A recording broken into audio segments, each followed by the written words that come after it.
Okay, per the suggestion of Steve Herman, we decided that we were going to put some quick connects onto our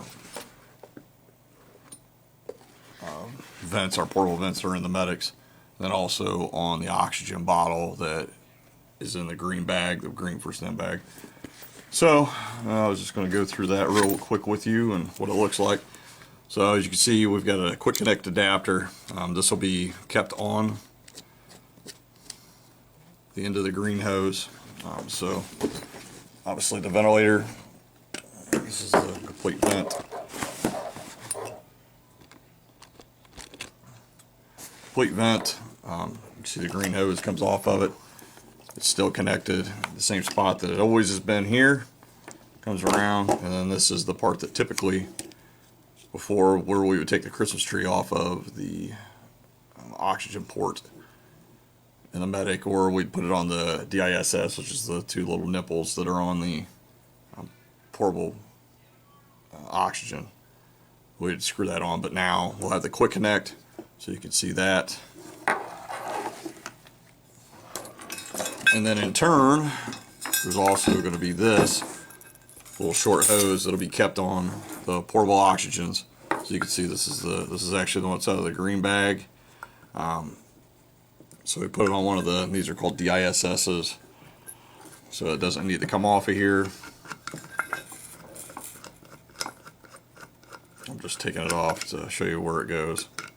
So once again, that screws on there, it'll stay on. Should never have to come off unless you're just cleaning the bottle or cleaning the hose. When we're ready to use it, pardon me, just turn on the bottle. With the quick connect, you can see it's got hose there. Make sure you match it up. Push it in. You hear it click.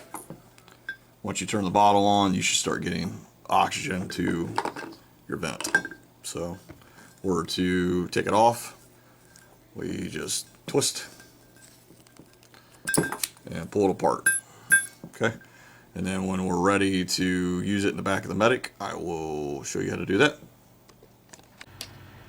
Okay, as I said before, so if we're in the back of the ambulance and we want to switch over from the portable oxygen to the main O2 to the back of the medic, all we need to do is just twist, pop that out. Quick connect is still on the end of the hose that was connected to the vent. Match up your holes, and that's it. So in order to take it back off, twist, pull it back out, and make sure that you put this back on. So nice and easy.